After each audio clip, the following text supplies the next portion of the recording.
আমাদের দুজনের লাইফে একদম প্রথমবারের মতো একসাথে কোথাও ঘুরতে যাওয়ার সুযোগটা ফাইনালি আল্লাহ আমাদেরকে দিয়েছেন এবং আমরা অনেক অনেক অনেক গ্রেটফুল সেটার জন্যে। সো আমাদের রিসেন্ট ওয়েডিং অ্যানিভার্সারি উপলক্ষে আমরা চিন্তা করছিলাম যে আমরা ইউএসের বাইরে কোথাও যাব। তো খুব সাডেনলি প্ল্যান করে অল্প সময়ের মধ্যে আমাদের হচ্ছে একদম প্রথম ইউরোপ ট্রিপ আমরা প্ল্যান করি এবং ফার্স্ট দিনে আমরা কোথায় যাচ্ছি কী কী দেখলাম সেগুলোই হচ্ছে আপনাদের সাথে শেয়ার করবো এই ভিডিওতে।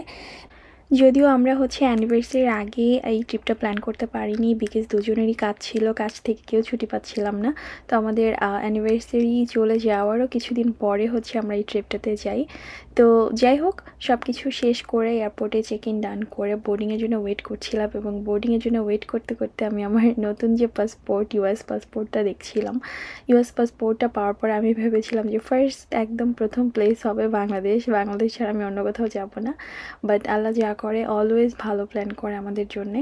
তো আমার প্রথমবারের মতো একসাথে দুজনে কোথাও ঘুরতে যাচ্ছি বিকজ বাংলাদেশ থেকে যখন আমি ইউএসএতে আসি ওটা ছিল আমার একদম very first international trip. But এরপরে কখনো দুজনে মিলে অন্য কোনো দেশে যাওয়া, ইউএসের বাইরে কোথাও যাওয়া, ওই সুযোগটা হয়ে ওঠেনি।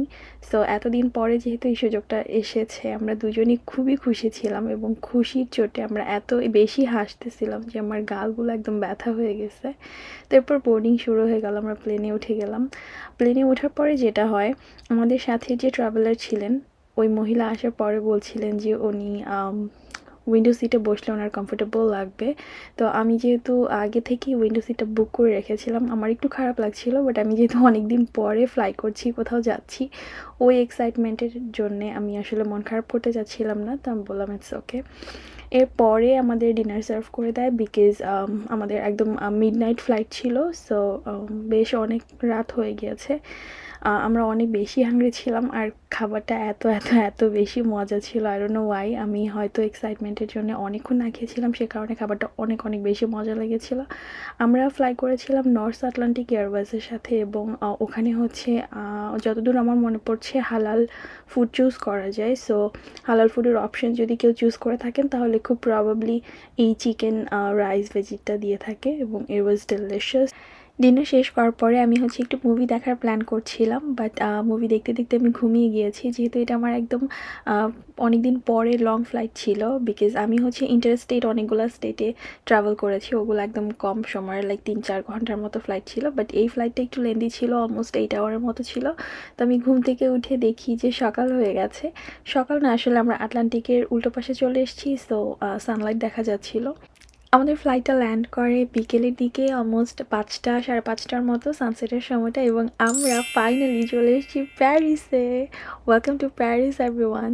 আমাদের প্রথমবারের মতো প্যারিস আসা, প্রথম প্লেস বলা চলে ইউরোপের যেই সিটিটা আমরা ফার্স্ট টাইমের মতো দেখবো সেটা হচ্ছে প্যারিস। সো প্যারিস এয়ারপোর্টে আমার এক্সপিরিয়েন্স অনেক ভালো ছিল, লাইক লিটারালি 2 মিনিটসের মধ্যে সব কিছু ডান হয়ে গিয়েছিল এবং আমাদের হোটেলে যেতে যেতে অলমোস্ট সন্ধ্যার মতো হয়ে গিয়েছে। তো আমরা হোটেলে যেয়ে ফ্রেশ হয়ে জাস্ট ঘুম, বিকজ আমিও অনেক টায়ার্ড ছিলাম, এত লম্বা ফ্লাইটের পরে আমি আসলে মানে ঘুম ছাড়া আর কোনো কিছু দেখছিলাম না চোখে। সো এখন আমি শেয়ার করবো আমাদের প্যারিসের প্রথম দিন কেমন ছিল, একদম very first day in Paris. প্রথমে সকালে ঘুম থেকে উঠেই হচ্ছে আমাদের ফার্স্ট যে ডেস্টিনেশন, সেই ডেস্টিনেশনে যাওয়ার জন্য আমরা হচ্ছে প্যারিসের সুপার ফার্স্ট যে ট্রেনটা থাকে সে একদম ভোরে, সেই ট্রেনটা আমরা ধরি বিকজ আমরা যেখানটা যাচ্ছি ওই জায়গাটাতে আর্লি না গেলে খুব প্রবলেমে পড়তে হবে। তো চলে এসেছি আমরা ভার্সাইলে, one of the most beautiful palace in France, যেটা সবাই জানে যে খুব সুন্দর আর্কিটেকচার। আর এই ভার্সাইল দেখার জন্যে প্রতিদিন কোটি কোটি লোকজন আসে এবং আমি পার্সোনালি ভার্সাইল নিয়ে এত বেশি অবসেসড যে আমার মানে এমন চিন্তাভাবনা ছিল যে আমি যদি ফ্রান্সে কখনো যাই আমি প্রয়োজনে হচ্ছে প্যারিসে গেলে আইফেল টাওয়ার দেখবো না, বাট ভার্সাইল দেখে আসবো বিকজ আমি ভার্সাইলের অনেক হিস্ট্রি, শোজ প্লাস হচ্ছে মুভিজ এগুলো দেখে দেখে একদম ভার্সাইলের প্রতি খুব একটা ডিপ ফ্যাসিনেশন কাজ করতো আমার মধ্যে। তো আমি হচ্ছে প্যারিসে যাওয়ারও প্রায় সপ্তাহখানেক আগেই ভার্সাইলের জন্য টিকিটটা বুক করে নিই বিকজ আর্লি না বুক করলে ভার্সাইলের টিকিট পাওয়া একদমই ইম্পসিবল। আরেকটা ইম্পর্টেন্ট জিনিস যেটা হচ্ছে আমি বলবো কখনো ভুলেও কোনোভাবেই ভার্সাইলে উইকেন্ডে যাওয়া উচিত না বিকজ প্রচুর পরিমাণ লাইক হিউজ পরিমাণ ট্যুরিস্ট থাকে। বাট আনফর্চুনেটলি আমরা যেদিন প্যারিসে যাই তার পরদিনই হচ্ছে উইকেন্ড শুরু হয়, এবং ওই উইকেন্ডটা যদি আমরা হচ্ছে ভার্সাইল না দেখি তার পরদিন থাকে হচ্ছে মানডে, এবং মানডেতে ভার্সাইল ক্লোজ থাকে। সো আমাদের আর কোনো ওয়ে ছিল না। সো আমরা ভার্সাইলে এন্ট্রি করে ফেলেছি। ভার্সাইলের প্যালেসগুলো আসলে এত বেশি সুন্দর আর এত বেশি হিউজ যে একদিনে দেখে তো কভার করা একদমই পসিবল না। তো আমার মেইন টার্গেট ছিল যে আমি জাস্ট মেইন যে প্যালেসটা যেখানে কিং অ্যান্ড কুইন থাকতো ওই জায়গাটা দেখবো একটু, বিকজ মনের মধ্যে ওটা ছিল যে এই জায়গাটার মধ্যে এত মানে বিশাল বিশাল রাজা রানীরা থাকতো, ওরা এত মানে লাক্সারিয়াস একটা লাইফ লিড করতো, দেখতে শুনতে খুব মানে অবাক লাগতো আমার কাছে। তো এই জায়গাটা আমার খুব বেশি ভালো লেগেছে। এখানে এখন হচ্ছে মিউজিক অর্কেস্ট্রার মতো হয়ে থাকে, অনেক বেশ খুব নামকরা ফাংশনগুলো এই জায়গাতে হয়ে থাকে ভার্সাইলের। এই জায়গাটা ছাড়া আরেকটা স্পেসিফিক জায়গা আছে যেটা দেখার জন্য আমরা হচ্ছে ভেতরের দিকে যাচ্ছিলাম। ভার্সাইলের এই সুন্দর প্যালেসটি কিন্তু 1979-এ ওয়ার্ল্ড হেরিটেজ হিসেবে ডিক্লেয়ার করা হয়েছিল, এবং এই প্যালেসটাকে ফ্রান্সের একটা খুব বিগ অ্যাচিভমেন্ট হিসেবে ওরা দাবি করে। খুবই লাক্সারিয়াস ওয়েতে এই প্যালেসটার প্রত্যেকটা জায়গা মেক করা। আমার কাছে পার্সোনালি ভার্সাইলের মধ্যে সবচেয়ে এক্সাইটিং আর সুন্দর জায়গা যেটা লেগেছে সেটা হচ্ছে সিলিংগুলো অনেকই নিখুঁতভাবে কাজ করা ছিল, বিউটিফুল দেখতে। এটা হচ্ছে কিংয়ের বেড ছিল যেখানে কিং ঘুমাতেন। সারপ্রাইজিংলি বেডগুলো এত ছোট ছোট, আরও নইবেন আমারও জায়গা হবে কি না। তারপর একটু দূর গেলেই হচ্ছে আমরা দেখব কুইনের বেডরুম, এবং পুরো প্যালেস জুড়ে ওদের হচ্ছে ফ্রান্সের পুরো হিস্ট্রিক্যাল যত পার্সনস আছে তাদের সবার পিকচার দেওয়া ছিল, সো দ্যাট সবাই পড়ে পড়ে জানতে পারে। এটা হচ্ছে কুইনের বেড। আমরা হচ্ছে নিচেটুকু নিতে পারিনি বিকজ এত পরিমাণ মানুষ ছিল, লিটারালি হাঁটার মতোই কোনো ওয়ে ছিল না। আর এরপর আমরা এখন যাচ্ছি এই ভার্সাইল প্যালেসের মধ্যে সবচেয়ে অ্যাট্রাকটিভ যে রুমটা, সবচেয়ে ইন্টারেস্টিং, সবচেয়ে হিস্টোরিক্যাল যে রুমটা, সেটা হচ্ছে হল অফ মিরর। এই পুরো হলের মধ্যে অলমোস্ট 357 মিরর দিয়ে হচ্ছে পুরো হল রুমটা ডেকোরেট করা। আর সবচেয়ে ইম্পর্টেন্ট জিনিস যেটা, ভার্সাইলের এই হল অফ মিররের মধ্যে ওয়ার্ল্ড ওয়ার 1-এর সময় হচ্ছে যে ট্রিটিটা ছিল সেই ট্রিটিটা সাইন করা হয়। সো এই জায়গাটা অনেক বেশি ইম্পর্টেন্ট একটা প্লেস। আর এই হল রুমটা আসলেই দেখতে এত সুন্দর, সামনাসামনি একদম মানে লাইভ যে না দেখলে আসলে ছবিতে দেখে বোঝার মতো কোনো উপায় নেই।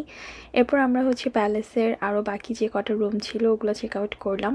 একদিনে পুরো ভার্সাইল ঘুরে দেখা একদমই ইম্পসিবল, বিকজ ভার্সাইলের প্যালেসটা যেমন সুন্দর এবং আশেপাশের যে বিল্ডিংসগুলো আছে ওগুলোও যেমন সুন্দর, তেমনি হচ্ছে ভার্সাইলে অনেক সুন্দর সুন্দর গার্ডেন্স রয়েছে।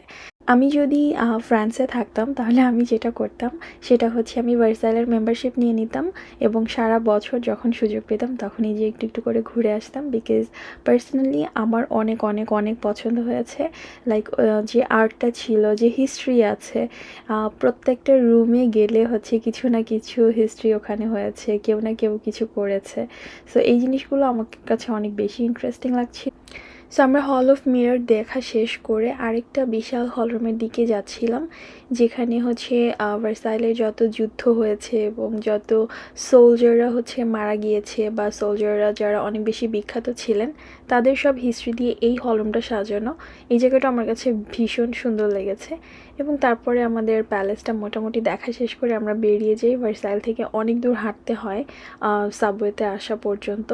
ভার্সাইল ঘুরে দেখে শেষ করতে করতে আমাদের অলমোস্ট দুপুর গড়িয়ে বিকেল হয়ে গিয়েছিল, এবং আমরা উঠেছিলাম একটা টার্কিশ নেইবারহুডে। সো ওখানে মুসলিম অনেকগুলো রেস্টুরেন্ট ছিল। সো আমরা হচ্ছে এই হালাল রেস্টুরেন্টটাতে যাই এবং এখানে ডিনার করার জন্য বসি, ডিনার না ঠিক ব্রাঞ্চ করার জন্য বসি। তারপরে আমরা হচ্ছে কিছু ফুড অর্ডার করি, এবং ফুডগুলো এত মজা ছিল। লাইক প্যারিসে যে ফার্স্ট আমাদের আসলে এখন যেটা একদম ডেইলি লাইফের মোটো হয়ে গেছে যে আমরা হালাল ফুড ছাড়া তেমন কোনো কিছু খাই না।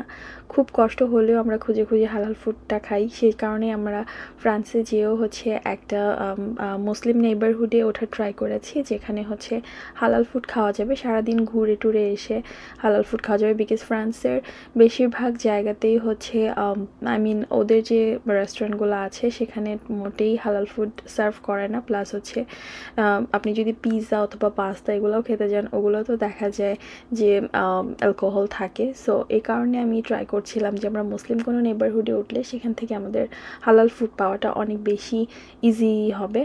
তো আমরা যে খাবারটা অর্ডার করেছিলাম, আমি তো বাঙালি, ভাত ছাড়া আমার চলেই না। সো আমি হচ্ছে রাইস আর কোফতা নিয়েছিলাম, উনি হচ্ছে ফিশ ফিলে নিয়েছিল, সাথে ম্যাশ পটেটো।